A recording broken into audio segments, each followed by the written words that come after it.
I watched every LCQ final for ALGS season number 3, so you didn't have to. No, seriously, we were live over here on the channel from 4 a.m. to 11 p.m. on Championship Sunday. Big shout out to everybody that came through and said what's up. So let's go ahead and get down and do what it do. TLDR LCQ Champions Edition. What it do, YouTube? It's your boy Q, and if y'all have been through before, y'all already know that I'm a big fan of 4 a.m. Esports. Always got love for my APAC South homies, and Inside the Ring and MDY White, the team that stole hearts in London, took very little time getting to match point. Only 3 games, in fact. MDY White started with a 16-point second place game in game number 1. Add in that 9 points they started with due to winner's bracket, and they were already halfway there. Whoa, living on a prayer. And while yes, it is true that X and Y had a game that they killed over half the lobby, 31 kills to be exact. X and Y, XD go off for 11 kills. JR go with 13. YC go with 7. Did we just see half of the lobby from X and Y? Yes, we did. I was like, I think they got a lot of kills. 43 points in a game. We'll actually be breaking down that game right here on the channel later this week, maybe early next week. So if that's something you're looking forward to, make sure you hit that subscribe button down below and turn those notifications on. But even with their 43-point game, they still didn't have enough in the tank to be able to qualify for London. Tough. That was actually MDY and Inside the Ring, who are both consistently raking in the points all day long. And since APAC North had heard that their neighbors started off the LCQ finals with a bang, they wanted to do the same. Northeption put up 25 points in game number 1, added their 5-point head start, and they were already 20 points away from match point. They'd get top 4 in their first game on match point, getting close. Matter of fact, it looked like they were going to wrap things up in game 6, but unfortunately, second place is first loser in match point format, so we decided to run things back. And it would actually be 2 games later. Crazy Raccoon, the squad that qualified for match point first, with a 14-kill win in game number 3, they would actually be able to duplicate that same storm point success with another 26-point dub, this time to clinch their trip to Birmingham for Season 3 Champions. And Northeption would be able to hold off a late surge from Laughtail and AJO in order to take home the last LCQ spot for the region. I know there will be plenty of talent on the desk that'll be happy to see this team back again for another round. And then when it was time for EMEA to take the stage, we would see V2 coming in hot in game number 1, getting halfway to match point. Are y'all starting to notice a trend here yet?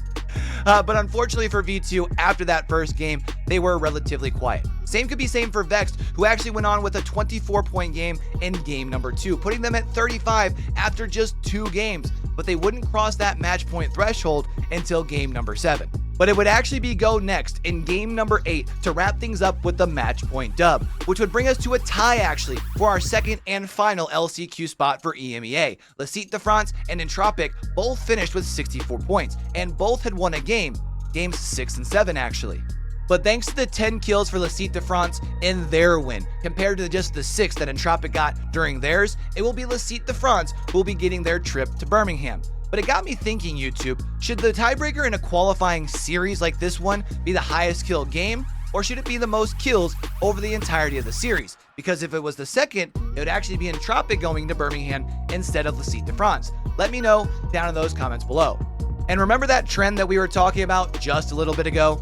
Any guesses on how many points Kick got in their first win during the South American LCQ?